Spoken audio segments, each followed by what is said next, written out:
안녕하세요. 도겸입니다. 오늘은 이제 오늘부터 할 거는 뭐냐면요. 단숨에 부자가 된 경매 성공 비법을 까발려 주마라는 책으로 여러분들에게 이제 공부를 좀 할까 합니다. 여기 있죠. 단숨에 부자가 된 경매 성공 비법을 까발려 주마. 이렇게 이제 돼 있습니다. 지금 이 책은 제가 이제 부자 마인드 책을 쓰고 경매를 배우러 왔습니다. 똑똑똑똑 쓰고 그다음에 세 번째로 이제 쓴 책입니다. 경매 성공 비법을 까발려 주마. 경매 성공 비법을 까발려 주마는 사실은 이제 이 책에는 노출이 안 된 것들이 훨씬 더 많은데요. 여러분들에게 이제 공부를 시키기 위해서 이제 뭐 돈 단위별로 또는 어떤 이슈별로 이렇게 분류를 해가지고 어떤 여러 가지 사건들을 한 10가지 정도 제가 공개한 걸로 기억이 납니다. 오늘 할 첫 방송은요, 성공을 꿈꾸는 경매 투자자들에게 드리는 4가지의 핵심적인 충고라는 어떤 이 파트를 제가 적었어요. 이 파트 중에 하나인 핵심 충고 하나, 즉, 최소 투자로 최대 이익을 올리려면 무엇보다도 자본운용법을 개발해라. 이 내용으로 이제 제가 오늘은 첫 시간을 가름할까 합니다. 우선은 여러분들이 정해진 돈으로 여러분들이 돈을 벌려면요. 가장 중요한 것은 뭐냐면 최소 투자에 최대 이익을 낸다. 이런 어떤 경제학적인 원리에 대해서 깊이 생각해 볼 필요가 있습니다. 최소 투자의 최대 이익. 듣기도 쉽고 말하기도 굉장히 쉽죠. 그런데 대부분 이거를 직접 실행하는 것은 보통 일이 아닙니다. 우리가 만 원의 행복이라는 거 아시죠? 만 원을 가지고 일주일을 날 때 그 만 원을 어떻게 쓰면 일주일이라는 기간 동안 배의 허기짐을 면하면서 최대한 행복하게 그 행복 지수를 높인 상태에서 살 수 있을지 요런 게 만 원의 행복의 어떤 핵심 키포인트죠. 여러분들이 예를 들면은 비스켓을 하나 가지고 산에서 조난을 당했을 때 어떻게 살아야지 여러분들이 가장 건강하고 가장 기분이 좋은 상태에서 버틸 수 있겠는가, 이런 거하고 같은 거가 아닌가 싶어요. 최소 투자의 최대 이익을 낸다. 요거 굉장히 중요한 논리다. 이런 거 잊으시면 안 됩니다. 낙찰을 받을 때 우리는 이제 여기 있죠. 탐욕스럽다. 이런 표현을 써놨는데요. 왜 탐욕스럽다고 하는가 생각을 해보면 현 시세를 뻔히 알고 있는 상황에서 최저 가격에서 조금만 써서 낙찰을 받으려고 하고 그런 시도가 성공할 것으로 생각하는 것을 자체가 욕심도 많지만 무식하기까지 하다. 이렇게 저는 이제 적어놨습니다. 일단은 경매라는 것은 경쟁 입찰이죠. 예, 그리고 인터넷이 되는 곳이면 누구라도 경매에 관한 모든 정보를 동시에 접합니다. 시장 조사를 할 때 20명 정도 입찰을 예상했지만 실제로는 40명인 경우도 빈번하죠. 실제로 있었던 일인데요. 어느 정도였냐면요. 그 앞에 부동산에서 그 물건지에서 가장 가까운 부동산에서 경매가 나온지를 모르는 물건도 있었어요. 경매를 거의 한 7, 8년 한 친구인데 그 사실에 어떤 꽂혀서 가장 가까운 부동산 업소도 모르기 때문에 이 건에 대해서 응찰자 수가 굉장히 적을 것이고, 그렇기 때문에 역시 최저가에서 조금만 쓰면 될 것으로 추정을 하더군요. 그래서 대도 않는 소리 하지 마라. 그죠? 부동산 앞에 있는 부동산 업소 사장이 모른다는 것이 최저 가격에서 조금만 써도 된다라는 어떤 논리적인 귀결이 되느냐, 이렇게 얘기를 해도 역시 안 믿습니다. 제가 늘 말씀드렸지만은 경매를 처음에는요, 한두 달, 5, 6개월 배울 때는요, 누가 얘기를 하면 잘 알아듣습니다. 그걸로 이제 충실하게 따르고 해보기도 하죠. 그렇지만은 결국에는 여러분들이 수십 년 동안 갖고 있었던 돈 못 버는 어떤 방식들, 그런 돈 못 버는 사고 방식들이 돌출되기 시작하죠. 예, 이렇게 솟아서 나오기 시작합니다. 그래가지고는 죽어도 어느 정도 몇 년씩 지나면 죽어도 말을 안 듣습니다. 정말로 힘들죠. 그래서 이제 제가 늘 그러죠. 야, 너는 이제 배터리가 다 된 것 같다. 이제 더 이상 어떤 높은 경지로 올라가기는 어려울 것 같다. 이렇게 제가 얘기를 한 적도 있습니다. 사실은 경매라는 것은 굉장히 합리적인 사고방식만 갖고 있으면 되는 것인데 이상하게 그거를 합리적인 사고를 못 갖더라고요. 다 아전인수식 해석을 하더군요. 네. 사람들은요, 부자는 되고 싶은데 부자가 되기 위해서 낙찰받을 수 있는 금액은 쓰기 싫다라는 이중심리가 작동합니다. 이렇게 돼 있죠. 부자가 되려면 어찌됐든 돈 한 푼이라도 벌려면 낙찰을 받아야 하는데 어떤 행동들은 낙찰과 거리가 멀죠. 예, 그렇죠. 그 어떤 행동들이란 거는 조금 전에 말씀드렸던 이기적인 생각들, 아전인수식 해석들, 이 물건은 나만 알 것이라는 생각들, 이런 생각들이, 왜냐하면 세상에 어느 누구도 여러분뿐만 아니라 저도 그렇고요. 누구나 2등이 얼마를 쓸지, 최대 몇 명이 응찰을 해 들어올지 아무도 모릅니다. 아무도 모른다면 여러분들 가장 간단하죠. 모른다면 어떻게 해야 됩니까? 뭔가를 여러분들이 전혀 몰라요. 아무것도. 그럼에도 불구하고 무엇인가를 아는 척하면서 결정해 나가는 게 좋습니까? 아니면 미지의 어떤 가능성을 고려해서 조금 더 내가 어떻게 양보를 하는 게 더 옳습니까? 간단한 처세법인데 이런 이치도 모르는 사람들이 드글드글합니다. 그런 다음에 낙찰에 실패한 다음에 이런 말을 하죠. 아깝다. 좀만 더 쓸걸. 좀만 더 쓸걸, 이런 사람은 그나마 순진하고 그 진실한 사람들이고요.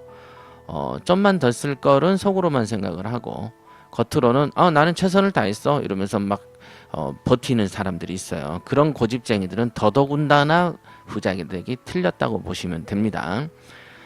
그렇게 고집까지 생겨버리면요, 무식한 데다가 고집까지 세면 그 사람한테 갈 밥은 없죠. 부자가 되려면 부자 마인드와 부동산 가치를 평가하는 눈과 권리 분석을 공부하라고 하고요. 권리 분석은 5%도 되지 않는다라고 제가 얘기를 했습니다. 예. 그 다음에 돈을 벌려면 낙찰이 돼야 됩니다. 핵심 키포인트죠. 돈을 벌려면 낙찰이 돼야 되는. 우선은 낙찰이 안 되면은 다 쓸데없는 짓입니다. 어찌됐든 쓸데없는 짓이죠. 이 사실을 모르더라고요. 자, 낙찰은 하되 저렴한 가격에 되고 그 물건에 응찰하는 사람은 숫자가 적어야 되겠죠. 그러니까 응찰자 수가 적은 물건을 잘 찾아서 도전하면 되는데 그런 걸 이름하여 우량 물건이라고 하는 것이고요. 응찰자 숫자가 적어야 된다라는 것은 뭡니까? 여러분들이 직감적으로나 본능적으로 이 물건은 별로 안 좋은 물건이네 라고 느껴지는 것들을 사야 되는 겁니다. 말하기는 쉽고 듣기도 좋지만 절대로 그렇게 안 되는 게 현실이죠. 누울 자리를 봐가면서 발을 뻗으라라는 말, 이거 명심하십시오. 여러분이 그 판에서 아주 적게 써서 먹을 판인지 많이 써야만 먹을 판인지 정도는 가려가는 지혜는 있어야죠. 오죽하면 속담에 누울 자리를 봐가면서 발 뻗으라 이런 말이 있겠습니까? 자기가 할 수 없는 곳, 누워서는 안 되는 곳에 와가지고 눕는 주제넘는 짓들을 하기도 하잖아요. 예. 최소 투자의 최대 이익을 내려면 가장 중요한 건 자본운용법입니다. 예, 자본운용법. 내려면 자본운용법이 제일 중요하다고 얘기를 했습니다. 자본운용법은 간단하죠. 2억을 가지고 어떻게 2억을 1억 원씩 두 개로 쪼갤 것이냐, 5천만 원이냐 7천만 원으로 3개 4개를 나눌 것이냐, 또는 한 2천씩 해서 10개씩 나눌 것이냐, 이 모든 것은 누구의 선택이죠? 예, 본인의 선택이다 이렇게 보시면 되고요. 그런 걸 잘하는 거를 살림 잘한다, 자본 운영 잘한다 이렇게 얘기를 하는 겁니다. 여기 있죠. 정해진 자본을 가지고 누구는 최대 이익을 남기는데 누구는 헛고생만 한다. 2억 원으로 지속적 투자를 하면 평생 돈 걱정 없이 살 수도 있는데 더 큰 4억 원을 가지고도 어찌할 바를 몰라서 노년에 불안을 떨면서 사는 사람도 있습니다. 실제죠. 5억에서 7억짜리 아파트 한 채 덜렁 가지고 자기의 어떤 기본 자본만으로 어떤 미래를 해결하려고 하는 것은 힘들고요. 조금만 생각을 바꿔서 사는 곳을 바꿔버리잖아요. 제가 이제 가장 이제 그 투자 자본이 적었을 때는 항상 느꼈던 게 비싼 돈을 엉덩이에 깔고 앉아서 그 돈 없다, 돈 못 번다 이러고 있는 사람들이 가장 답답했었습니다. 저는 1600만 원으로 시작을 했기 때문에 여러분들이 이제 가지고 있는 그 1억이나 2억이 저한테는 엄청나게 큰 돈이었습니다. 제가 이제 처음에 투자를 할 때 1600을 가지고 2억만 벌으면 좋겠다. 그럼 내가 5억을 벌고 5억이 10억을 벌고 10억에 30억을 꼭 벌고야 말겠다. 이런 생각을 했던 적이 있었습니다. 그런 생각을 했죠. 그렇듯이 2억이든 1억이든 이거 작은 돈 아닙니다. 여러분들이 바라보는 세계에서는 2억이 작은 돈이지만요. 그 2억 원이라는 것은요. 여러분이 어떻게 쓰느냐에 따라서 완전 달라진다는 거 꼭 명심하세요. 여기 있죠? 2억 원이 있지만 주식이나 펀드를 하면 어떻게 됩니까? 이렇게 됐고요. 자, 2억 원을 가지고 어떤 식으로 돈을 버는가를 한번 제가 설명을 한번 해드릴게요. 2억 원으로 4개를 나눠서 5천만 원으로 투자해서요. 전세권 설정을 하세요. 그럼 전세권 설정해 놓은 집이 총 4채가 되지 않겠습니까? 그러면 전세권이 설정되면 전전세, 전대차는 이제 집주인의 동의 없이 할 수 있는 거죠. 그래서 1000에 40만 원씩 받았다고 봅시다. 그러면 총 보증금 4천에 160만 원을 벌죠. 매월입니다.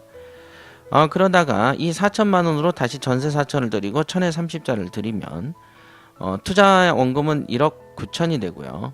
월세는 190만 원을 벌게 됩니다. 그러면 1년 동안 연수입이 2280만 원이 되죠. 그렇죠? 이런 방식을 쓰셔도 됩니다. 그러나 다만 시세 차익이라는 것은 볼 수가 없다. 이런 건 명심하시면 되고요. 일단 5천을 기준으로 했으니까 서울에서도 뭐 5천짜리 월세가 있는지는 모르겠지만 이 구조를 맞추려면 나름 좀 발품을 팔아야 되지 않겠나 싶습니다. 이 논리는 5천으로 기준을 했지만 그게 6천이 될지 7천이 될지에 따라서 조금씩 달라질 수 있고요. 여러분들이 이제 어찌됐든 이 구조는 변함이 없는 구조죠. 약간의 오차 한계만 있을 뿐이지 이 방식을 쓰시면 적어도 원금 이익은 날리지 않은 상태에서 월세 이자 놀이는 할 수 있다라는 점 명심하십시오. 여러분들이 만약에 10억이나 20억이 있고 경매를 하지 않는다고 치면 차라리 이런 방식도 권장할 수 있습니다. 자, 여기 보면은 이 원금을 떼일 염려가 없고 월세 수입도 웬만한 직장인이 받는 1년 연봉을 넘지 않습니까? 이렇게 해놨네요.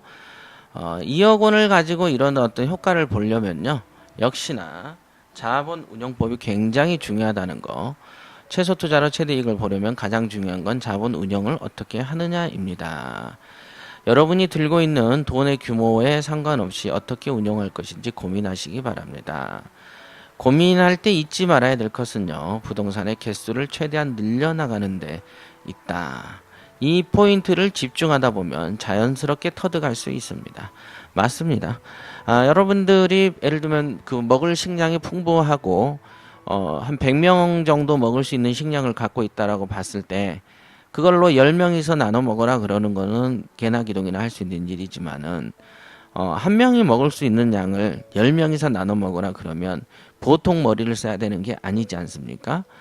그런 것처럼 여러분들이 수시로 어떤 가지고 있는 자본을 가지고 어떤 개수를 늘리려면 어떻게 하는 게 좋을까를 고민을 하시다 보면 저절로 깨달아지는 바가 있을 겁니다. 저절로. 자, 오늘은 여기까지 하고요. 다음 시간에는 핵심 충고 2, 경매 투자의 목적을 잊지 마라. 요게 초심을 잊지 마라는 말은 하고 같은 말인데요. 그거는 다음 시간에 하겠습니다.